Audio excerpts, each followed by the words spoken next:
बिस्मिल्लाहिर्रहमानिर्रहीम। अस्सलाम वालेकुम स्टूडेंट्स। आज हम लॉगरिथम या लॉग के बारे में पढ़ेंगे। डियर स्टूडेंट्स, लॉगरिथम की दो बुनियादी किस्में हैं। एक को हम कहते हैं कॉमन लॉगरिथम, जबकि दूसरे को हम कहते हैं नेचुरल लॉगरिथम।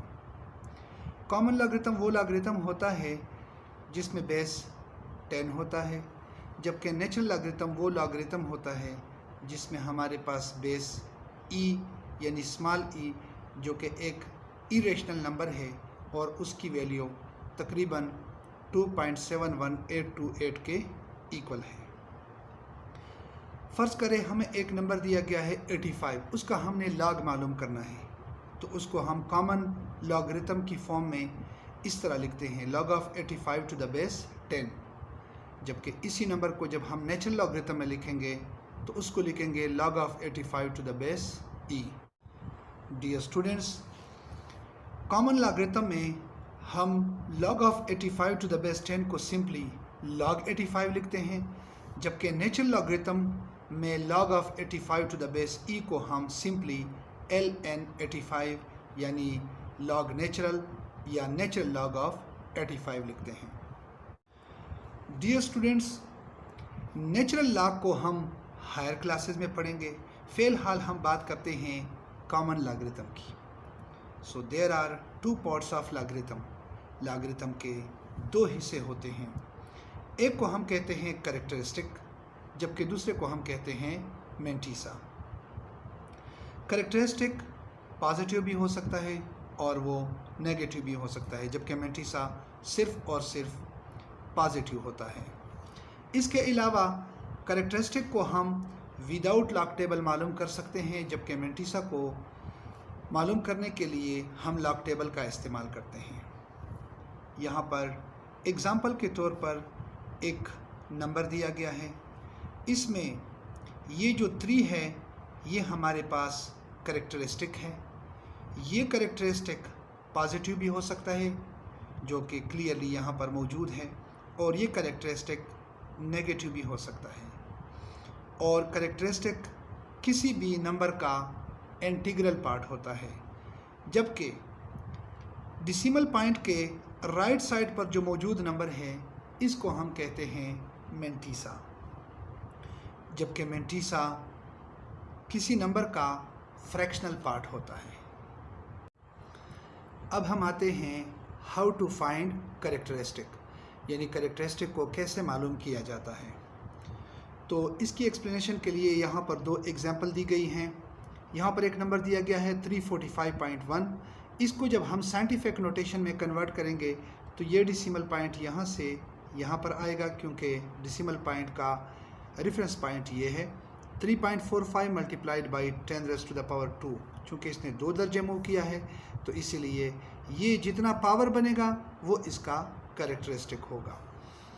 इसी तरह हम दूसरे नंबर की तरफ आते हैं जो कि 1 से कम है, तो इसका जो रेफरेंस पॉइंट है डेसिमल पॉइंट का वो ये है, तो इशारिया यहाँ से मूव करके यहाँ पर आएगा, तो ये बनेगा हमारे पास 1.23 मल्टीप्लाइड बाई 10⁻²। चूँकि इसका जो पावर है वो -2 है, तो इसी तरह इसका कैरेक्टरिस्टिक भी -2 होगा। अब हम आते हैं how to find mantissa. Mantissa को कैसे मालूम किया जाता है, तो यहाँ पर भी एक्सप्लेनेशन के लिए चंद एग्जांपल्स दी गई हैं।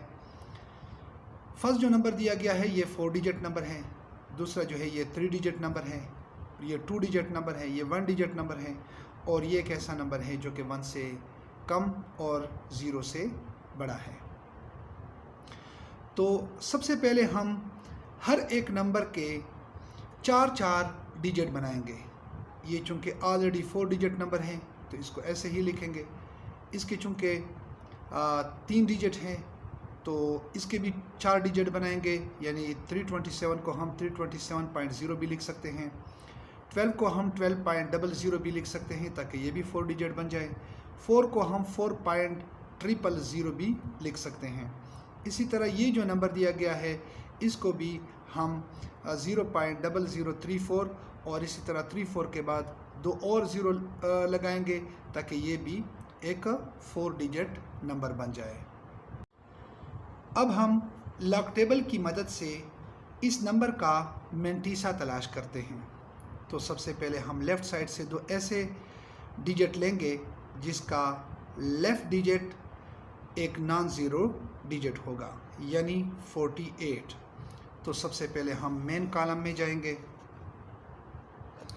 यानी मेन कॉलम में हम 48 की जानिब जाएंगे जो कि यहाँ पर मौजूद है।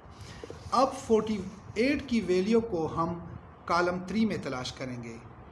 सबसे पहले हमारे पास 0 का कॉलम 1, 2 और 3, इसी तरह कॉलम 3 में हम इसकी वैल्यू तलाश करेंगे। तो 48 की जो वैल्यू है कॉलम 3 में 0, 1, 2, 3 वो है 6839। तो यहाँ पर हम लिखेंगे 6839। इसके साथ हम ऐड करेंगे ये जो 7 यहाँ पर मौजूद है।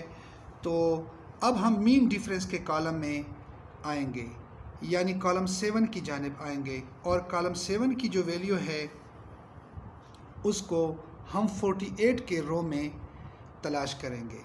तो 48 के रो में जब हम आगे जाएंगे तो ये है हमारे पास 6। तो इस 6 को इस सब का वैल्यू के साथ ऐड करेंगे। तो इसी तरह ये बनेगा 6839 प्लस 6 इज इक्वल टू 45। ये है इस नंबर का मेंटीसा। चूँकि मेंटीसा एक फ्रैक्शनल पार्ट होता है तो उसको हम डेसिमल पॉइंट से ज़ाहिर करते हैं। इसी तरह जब हम इस नंबर की बात करते हैं तो सबसे पहले लेफ़्ट साइड से 2 नंबर लेंगे, यानी 32, और उसको हम कॉलम 7 में तलाश करेंगे। तो सबसे पहले हम 32 की जानिब जाते हैं जो कि यहाँ पर मौजूद है। उसको हम कॉलम 7 में 0, 1, 2, 3, 4, 5, 7, 51, 32। यहाँ पर हम लिखेंगे 51, 32। चूँकि उसके बाद हमारे पास 4th डिजिट जो है वो 0 है, तो 0 के लिए हमारे पास मीन डिफरेंस के कॉलम में कोई कॉलम मौजूद नहीं है। तो इसी तरह इस नंबर का जो मेंटीसा है वो होगा 0.5132। उसके बाद हम आते हैं एक डबल डिजिट की जानिब। तो सबसे पहले हम 12 पर जाएंगे, यानी मेन कॉलम में हम सबसे पहले 12 पर चले जाएंगे। तो 12 पर चले जाने के बाद उसको हम 0 के कॉलम में उसकी वैल्यू तलाश करेंगे। तो 12 के कॉलम में 12 के मेन कॉलम में जब हम 0 के कॉलम में आएंगे तो यहाँ पर उसकी वैल्यू है 0792। तो यहाँ पर हम लिखेंगे 0792। चूँकि ये एक फ्रैक्शनल पार्ट होता है तो इसके साथ हम डेसिमल पॉइंट लिखेंगे। इसका जो 4th डिजिट है वो चूँकि 0 है तो मेन कॉलम में हमारे मीन डिफरेंस के कॉलम में हमारे पास 0 का कोई कॉलम मौजूद नहीं है, तो इसीलिए इसको ऐसे ही छोड़ देंगे। उसके बाद हम 4 की जानिब आते हैं।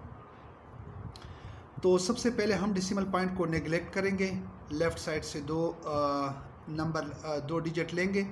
तो ये हमारे पास 40 है, तो 40 की वैल्यू हम 0 के कॉलम में तलाश करेंगे। तो सबसे पहले हम 40 की जानिब जाएंगे जो कि यहाँ पर मौजूद है। तो 40 की जो वैल्यू है कॉलम 0 में वो है 6021। तो यहाँ पर हम लिखेंगे 6021।